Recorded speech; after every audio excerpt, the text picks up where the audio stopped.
Hello everyone, और कैसे हैं आप सब।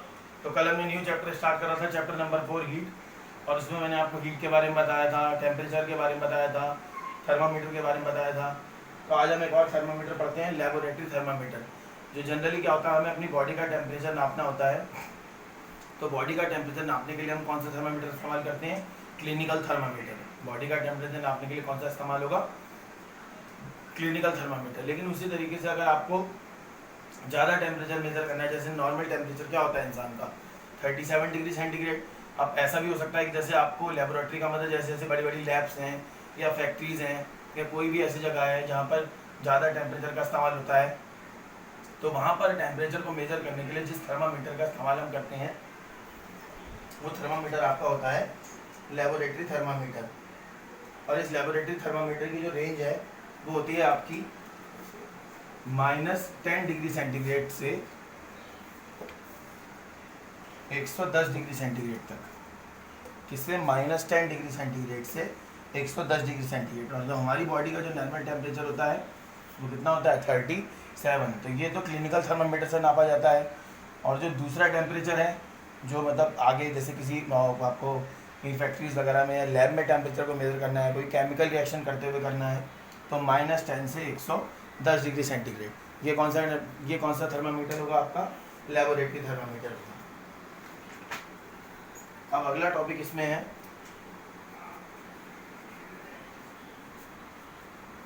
Transfer of heat. अगला टॉपिक क्या है हमारा? Transfer of heat.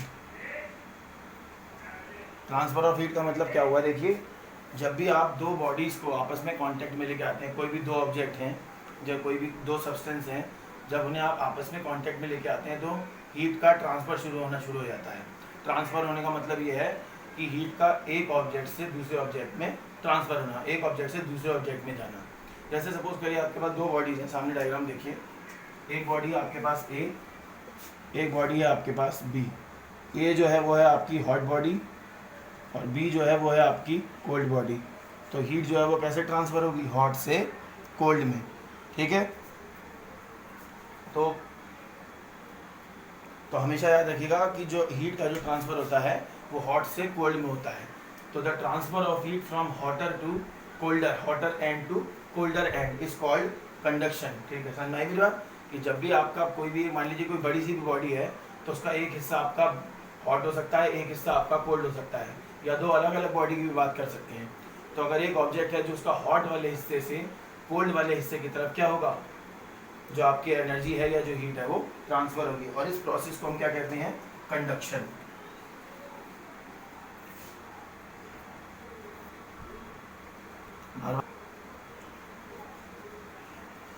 तो क्या बताया मैंने आपको?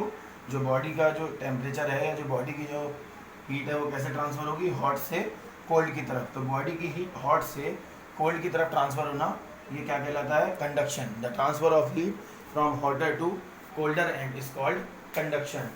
अब यहाँ पर देखिए, हमारे पास दो तरीके के मटेरियल होते हैं। अब हम बात करते हैं मटेरियल्स की, कि जिसमें हमें मटेरियल, हम दो तरीके के मटेरियल की बात करेंगे। एक है हमारे पास कंडक्टर और एक है हमारे पास इंसुलेटर। तो मैं आपको क्या बता रहा था कि दो तरीके की बॉडीज़ होती हैं आपकी, दो तरीके के ऑब्जेक्ट होते हैं, और भी उससे ज़्यादा भी हो सकते हैं, पर हम यहाँ पर दो की बात करेंगे। एक होता है आपका कंडक्टर और एक होता है आपका इंसुलेटर। कंडक्टर का मतलब क्या होगा? कंडक्टर का मतलब ये होगा कि जो जो आपकी एनर्जी है वो ऐसा ऑब्जेक्ट जिसके अंदर आप हीट को ट्रांसफ़र कर सकते हैं, ऐसा मटेरियल जो अपने अंदर से हीट को पास होने देता है, वो क्या कहलाता है? आपका कंडक्टर कहलाता है। The materials which allow to pass heat through them, जो अपने अंदर से हीट को पास होने देते हैं, वो क्या कहलाते हैं? आपके कंडक्टर कहलाते हैं। और ऐसे मटेरियल, अब जैसे एग्जांपल समझते हैं इसका कंडक्टर का।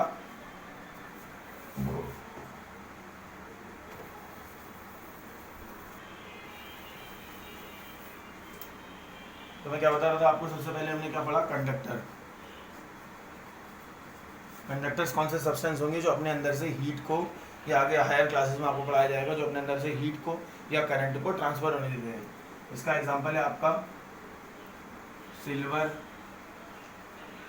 कॉपर और आपका आयरन, एल्यूमिनियम, ये सब के सब क्या है आपके कंडक्टर हैं। क्यों?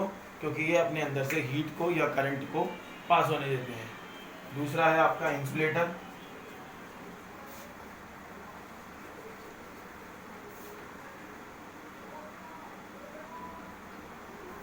ये क्या करते हैं, ये अपने अंदर से हीट को पास आउट नहीं होने देते। जैसे वुड, प्लास्टिक, ये सब क्या करते हैं, ये अपने अंदर से करंट को पास नहीं होने देते। तो कंडक्टर क्या है, देखिए इसमें डेफिनेशन आपकी एनसीईआरटी की बुक में ही दे रखी है। The materials which allow heat to pass through them easily are called conductor. For example aluminium, iron, copper. And the materials which do not allow pass them easily, मतलब हो सकता है कि थोड़ी बहुत हीट पास को भी जाए, लेकिन जैसे नॉर्मल जैसे कंडक्टर में आराम से फ्लो हो जाती है, ऐसे इसमें फ्लो नहीं हो सकती। तो जिसमें आराम से फ्लो हो जाती है वो आपके कंडक्टर कहलाते हैं, और जिसमें थोड़ी डिफिकल्टी से फ्लो होती है, परेशानी से फ्लो होती है, वो क्या कहलाते हैं, आपके इंसुलेटर कहलाते हैं, जैसे प्लास्टिक और वुड। इसके लिए देखिए आपकी एक एक्टिविटी भी दे रखी है छोटी सी, जो मैं आपको कंडक्टर और इंसुलेटर की बात कर रहा था। इसको आपको ऐसे प्रैक्टिकली करने की जरूरत नहीं है, सिर्फ समझ लीजिए, क्योंकि इसमें हाथ जलने का भी खतरा है। जैसे सपोज करिए आपके पास स्टील का एक चम्मच है। स्टील के चम्मच को जब आप एक तरफ से अगर गर्म करेंगे तो उसका दूसरा हिस्सा भी ऑटोमेटिक क्या लगने लगेगा, आपको गर्म लगने लगेगा। क्यों? क्योंकि स्टील जो है वो आपका कंडक्टर है, और आप उसके अंदर से आराम से करंट को या जो भी आपकी हीट है उसको पास आउट करा सकते हैं। दूसरी तरफ आपके पास प्लास्टिक या लकड़ी है, आप लकड़ी के एक हिस्से को अगर गर्म करेंगे, देखिए जलाने वाली कंडीशन तो अलग है, आप लकड़ी जलाएंगे तो धीरे धीरे करके पूरी जल जाएगी, लेकिन हम सिर्फ एक नॉर्मल बात कर रहे हैं कि आपने लकड़ी के या प्लास्टिक के एक हिस्से को आपने गर्म कर दिया।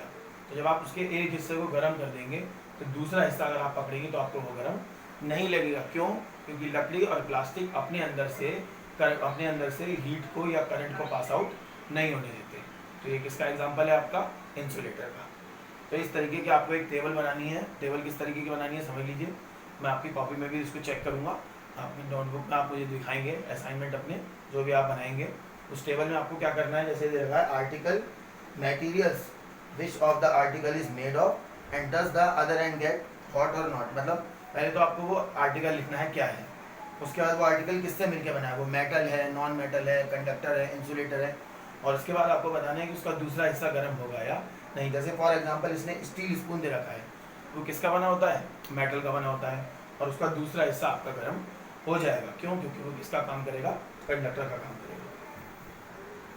तो ये जो भी टॉपिक मैंने आज आपको पढ़ाया उसको ध्यान से पढ़िएगा, और जब आपका चैप्टर कंप्लीट हो जाएगा तो उसके बाद हम इसकी एक्सरसाइज करेंगे, वो आपको मैं बताऊंगा किस तरीके से आपको सॉल्व करनी है। चलिए, थैंक यू वेरी मच।